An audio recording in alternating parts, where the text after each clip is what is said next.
Memang sebenarnya kalau keraton sendiri bukan kok kemudian tidak boleh, itu tidak.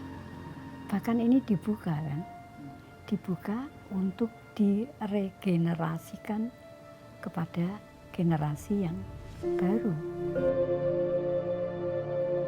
Saya merasa bahwa generasi setelah saya sudah bisa. Sekarang dilanjutkan ke generasi berikutnya.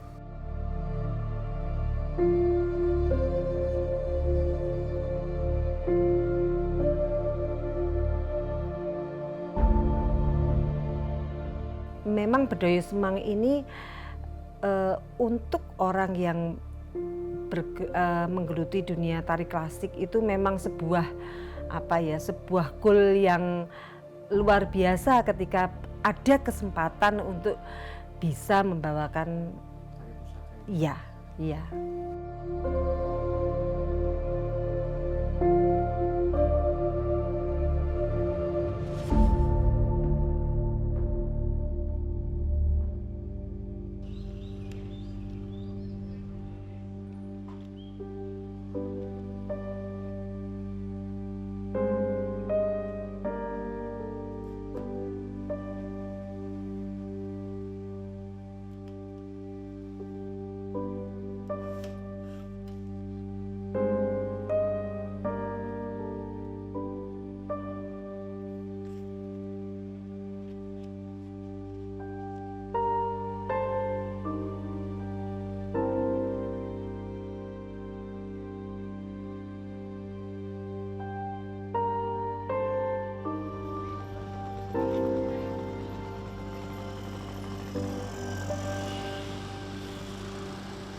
Ya, saya kira motif awal itu jelas karena Bedoyo Semang itu adalah pusaka dan belum pernah keluar dari keraton. Tentu itu ada wibawa yang begitu besar. Nah, kenapa tidak seperti yang lain? Nah, ternyata setelah dicoba untuk dilihat bagaimana bentuk-bentuknya dan sebagainya, sangat sederhana sebetulnya. Tapi dari kesederhanaan itu justru kelihatan sekali bahwa itu dipakai untuk dikembangkan di tari-tarian yang lain. Itu menjadi jelas sekali, dan bagaimana bentuk variasinya itu juga menarik. Nah, tetapi bahwa pada zaman pemerintahan Sultan yang ke-8 di Jogja ini, itu kan terjadi sesuatu yang istimewa juga, bahwa perkembangan tari, terutama wayang wong di Keraton Jogja itu baru mencapai zaman keemasan. 2, 3, 4, 5, 6, 7, 8. Terus tangannya ini akan diselesaikan dan ganti yang lain, tapi belum berakhir. Ini pakai minger sedikit, terus minger lagi. Nah, ini pakai ngangkat kaki. Nah, ini tidak ada di Bedoyo yang lain. Ngangkat kaki itu nggak ada di budaya yang lain? Nggak ada. Kenapa kok di Semang ada, di lain nggak ada? Ya mungkin budaya-budaya yang tua ya ada, tapi sangat-sangat jarang untuk dilihat itu. Di setiap budaya nggak ada, hampir nggak ada. Tapi yang jelas di Semang ini ada ini. Terus nanti yang kedua genti yang kiri. Nah, selain itu juga bedoyo-bedoyo yang baru banyak bermunculan. Sehingga kan yang lama itu mungkin perlu diselamatkan, istilah positifnya kan begitu. Diselamatkan supaya jangan sampai hilang. Nah, tetapi bahwa sampai sekarang kalau misalnya itu tidak ditarikan lagi, ada kemungkinan akan hilang, itu juga bisa terjadi. Nah, sehingga kekhawatiran semacam itu yang mungkin mendorong, salah satunya mendorong pemikiran saya bahwa ada baiknya itu dimunculkan betul, dan supaya pelaku dari penerus untuk mengembangkan tari pada waktu itu jadi tahu persis, oh ini tarian yang menjadi sumbernya.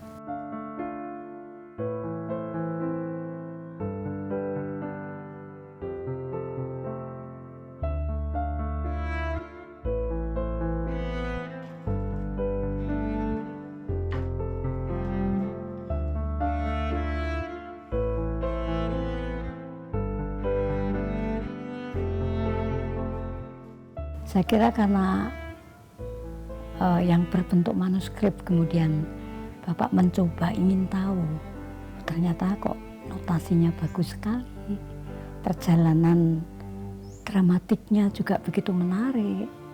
Tetapi kalau misalnya tidak pernah diketahui pendukung-pendukung tari yang sekarang, itu kan apa sih itu? Kan jadi pertanyaan yang mungkin sulit untuk bisa dibongkar jawabannya. Tapi kalau itu kemudian dimunculkan dan bisa dikembangkan dan dibudayakan di dalam masyarakat sekarang, saya kira itu akan merupakan sesuatu yang sangat-sangat berharga.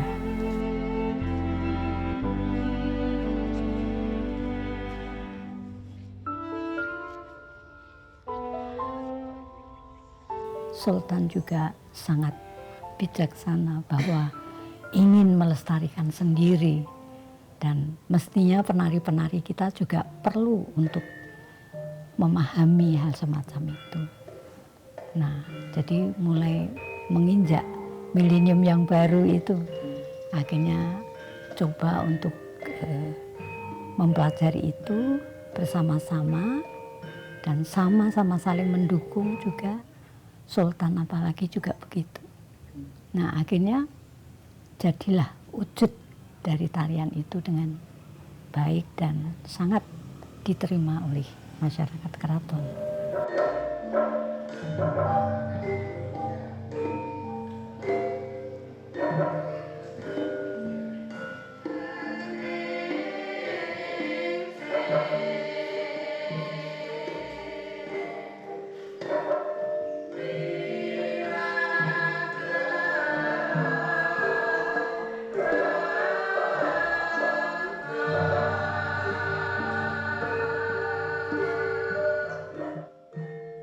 Saya pertama kali menari di Bangsal Kencono ketika Sri Sultan Hamengkubuwono ke-10 menciptakan bedoyo Sang Amurwa Bumi. Ya, itu dipentaskan. Nah, itu pertama kali saya mendapat kesempatan untuk menari di Bangsal Kencono. Nah, lalu setelah itu ada banyak lagi beberapa bedoyo yang saya sudah pentas di sana. Nah, akhirnya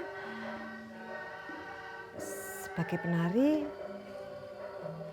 saya belum pernah menarikan bedoyo Semang, ya. Itu ada target juga.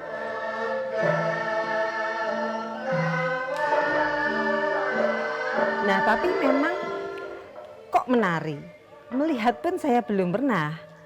Karena sudah sejak zaman HB8 ya, itu memang seperti itu tersimpan rapi di sebuah kotak di sebuah kotak ajaib yang orang tidak berani untuk membuka. Nah, lalu ibu, karena memang ibu saya tahu dari sejak tahun 70-an ibu sudah mulai dengan Eyang Suwargi Eyang waktu itu, lalu berusaha untuk mengulik bagaimana ibu kan semakin misteri itu semakin menjadi tanda tanya besar ibu untuk membongkar itu.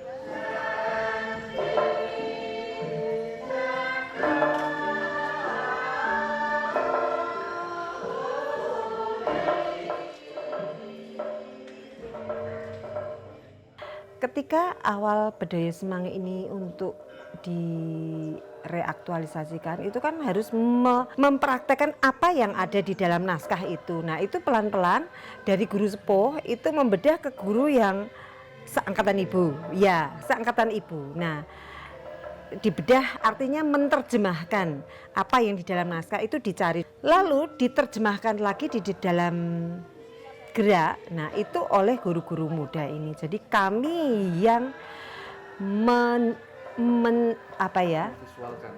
memvisualkan apa yang mereka bedah, itu yang memvisualkan kami. Coba noleh mimo coba. Ya. Terus. Nah. Ya. Ini jangan sampai ikut. Ning badannya noleh nyoklek. Nah, ketarik toh. Kene kerasa ora nek ketarik. Ya. Itu digulinake nek iso. Iki, coba. Kerasa ora nek ketarik. Nah. Iya. Iki nek adepe iki. Nah. Jadi jangan sampai hanya gini.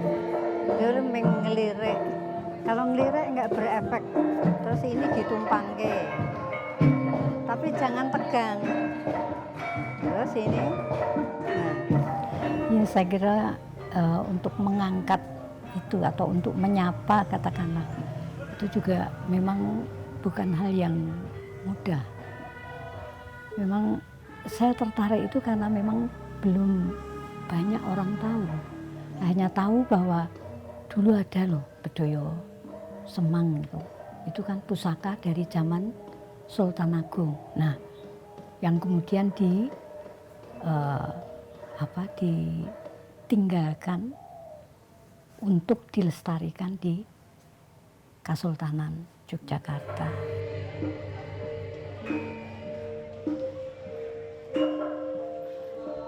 Nah, itu tentu juga merupakan sebuah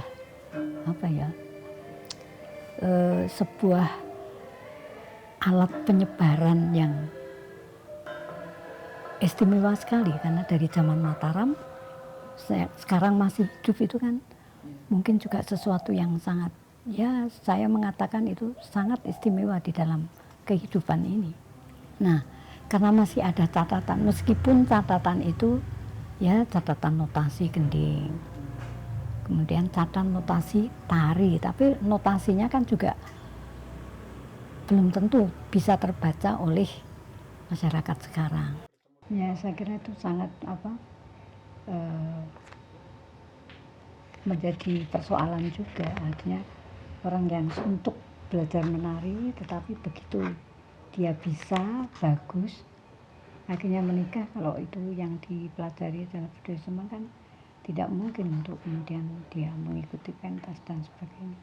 Artinya yang perakitan abdi dalam sekarang kan juga tidak semuanya masih gadis. Ya. Mungkin hanya satu rakit. Ya. Nah, terus mungkin harus menyiapkan 3 rakit lah. Ya. Karena yang abdi dalam saja kemungkinan kan beberapa ini sudah mungkin tahun depan sudah mau menikah lah.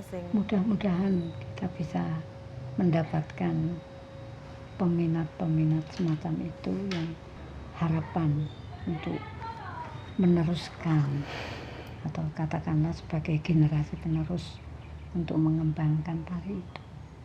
Ya kalau tidak ya gampang sekali hilang. Itu beban tersendiri. Beban ya memang artinya menjadi saya pribadi harus menjaga itu, menjaga dan tidak bisa sembarangan, tidak bisa main-main.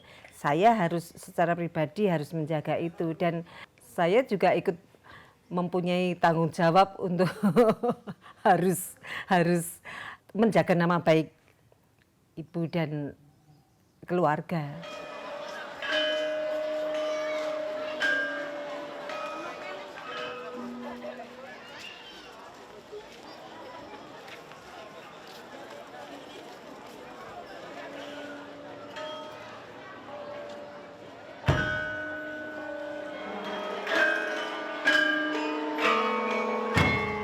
Kalau saya itu ada 3 hal. Satu, harus menjaga seperti budaya Semang karena itu pusaka dan itu babon ya, itu sumber dari budaya. Jadi kalau itu sumber ya memang harus dijaga. Lalu saya juga harus menggali yang lain. Jadi menjaga tapi juga harus menggali yang lain. Nah, setelah itu saya juga harus mempunyai produk baru. Jadi tidak stagnan hanya menjaga dan merawat, tetapi saya juga harus ada sebuah produk baru yang mungkin saya sumbernya adalah dari apa yang sudah ada. Menurut saya itu ketika pusaka ini dirawat, artinya dirawat itu juga dilatihkan, walaupun ada hari-hari tidak bisa di sembarang hari, tidak bisa di setiap saat.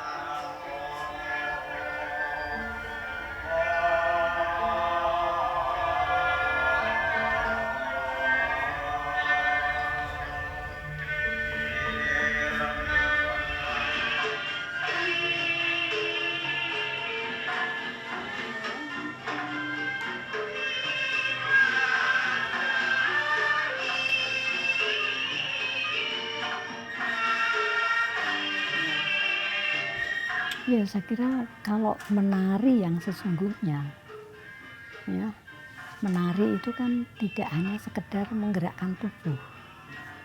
Apalagi kalau gampangnya sekarang tidak hanya sekedar menghafal. Kalau sudah hafal cukup, ya.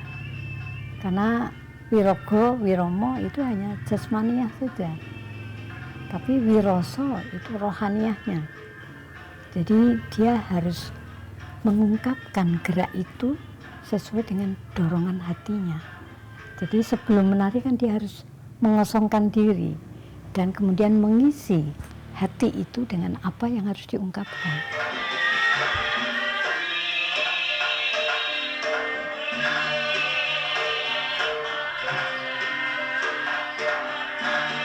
Jadi kalau dikatakan dengan kata lain, di mana menari itu menyatukan antara wirogo wiromo dan wiroso, dan itu tidak hanya menggerakkan tubuh tapi juga menyatukan diri kepada Allah, itu kan sama dengan berdoa. Jadi berdoa tetapi melalui gerak tari yang diungkapkan atas dorongan hatinya. Jadi bergerak di dalam tari itu akan mengekspresikan sesuatu. Dan itu mesti diperhitungkan apa yang harus diungkapkan. Nah, tadi cuma mumpung karena saya lihat pas lombong racik bel, kalau bisa tidak meninggalkan jiling. Ini. Nah, misalnya ini gong tak dung det, kira. Rasa gede-gede apa cilik apa. Nah, det tulung tung tak entok ndelang tak tung det tulung tung tak entok ndelang tak ndulung tang tak det tulung tang tak ndet tak delang tak kedung tak ndelang entok tulung tung tak entok ndung det. Nah nggih pokoke mlaku terus dilinge nggih ora usah kudu gedhe ning kudu obah yang penting itu. Tuh 2, 3, 4, ngasih 5, 6, 7, minger kanan. Nek minger mungkin ora usah maju, ora kudu maju. Ke samping aja bisa. Oh, gitu. Menurut saya ibu lebih holistik.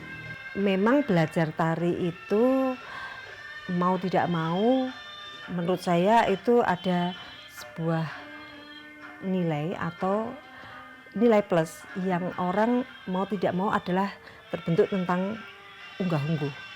Belajar menari di luar keraton dengan di dalam keraton itu ada hal yang berbeda. Mungkin di luar akan lebih bebas, tetapi ketika di keraton lalu dengan busana tertentu, dengan aura tertentu, itu hal yang tidak didapatkan di luar keraton.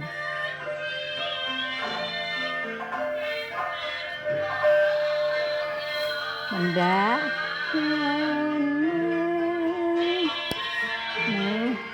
Alon-alon. Nih, mendak. Sangat berpengaruh itu. Ya. Jadi itu sangat berpengaruh di dalam hidup itu sendiri. Apalagi antar sesama kita. Ya, kita hidup itu tidak hanya sekedar hidup dan punya nyawa, kan tidak gitu. Tapi kita hidup itu atas kehendak Tuhan. Ya, kita harus berbaik dengan banyak orang dan sebagainya.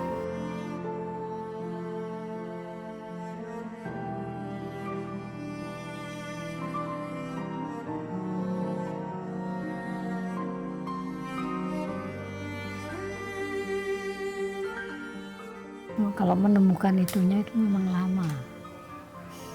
Saya mencoba dari tahun 73 itu terus berjalan terus, tak ada hentinya.